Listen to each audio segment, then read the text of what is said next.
झोली में, जबकि खुद ने दुख सहन किया। आओ न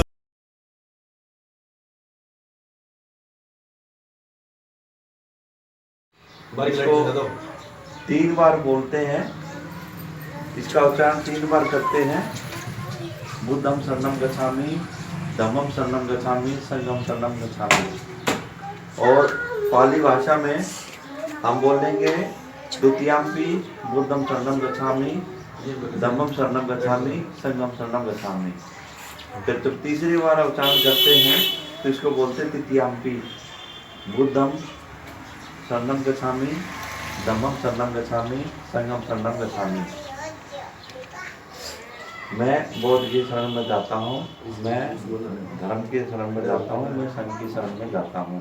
बेटे नहीं, टूट जाएगा ये। इसी तरह अब मैं किसी भी प्राणी की बेवजह कोई हत्या नहीं करूँगा। और दूसरा, मैं चोरी नहीं करूँगा, मैं धूम्रपान शराब नशे से दूर रहूँगा, मैं व्यभिचारी नहीं रहूँगा, अपने आप को बचा के रखूँगा। ये 5 सील हैं, इनका हमको पालन करना है।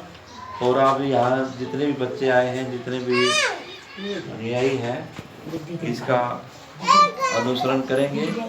और पंचशील का अनुसरण करना ही सच्ची श्रद्धांजलि होगी। और ये मैं उम्मीद करता हूँ। जय भीम, जय भारत। साधु साधु साधु। मेरा नाम अश्विनी मदान है और मैं जिला समाज कल्याण अधिकारी सोनीपत के पद पर आसीन हूँ। और 2003 में मेरे को भारतीय बौद्ध महासभा का प्रधान सोनीपत शाखा का बनाया गया था और मैंने ये कमान 2016 तक रखी।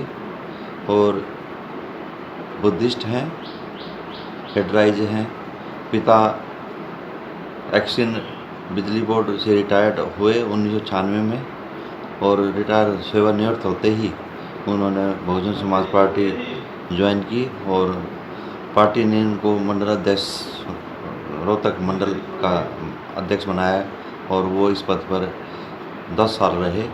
और साहब काशीराम भी हमारे को ये सौभाग्य है कि साहब काशीराम हमारे घर 3 मरतबा आए। 98 की बात है, 99 में ये 3 बार हमारे घर विराजे थे। और विभिन्न राजनीतिक सत्ता पार्टी, जिसमें कांग्रेस पार्टी और हरियाणा विकास पार्टी और अन्य दल विलय के लिए कोशिश की उन्होंने, पर साहब ने उनको साफ तौर से मना कर दिया। और मेरे पिता को सौभाग्य मिला कि साहब काशीराम ने सीधा झज्जर विधानसभा से चुनाव लड़वाया था 2000 में और अच्छा प्रयास था। जी, जो चुनाव लड़ा था उसका रिजल्ट क्या रहा था?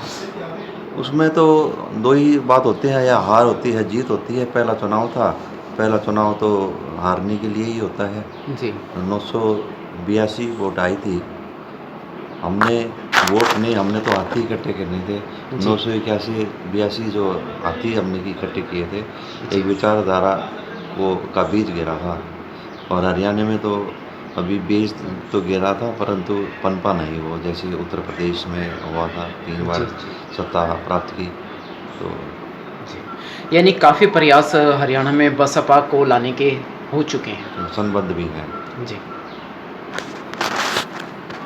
जी, वचनबद्ध भी है। और ये मैं जो कि राजपत्रित अधिकारी हूँ, ज़्यादा सीधे तौर पे राजनीति में भाग नहीं ले सकता, परंतु गैर राजनीतिक संगठन है, वाम सेफ है, उसमें मैं बढ़ चढ़ के हिस्सा लिया हमने।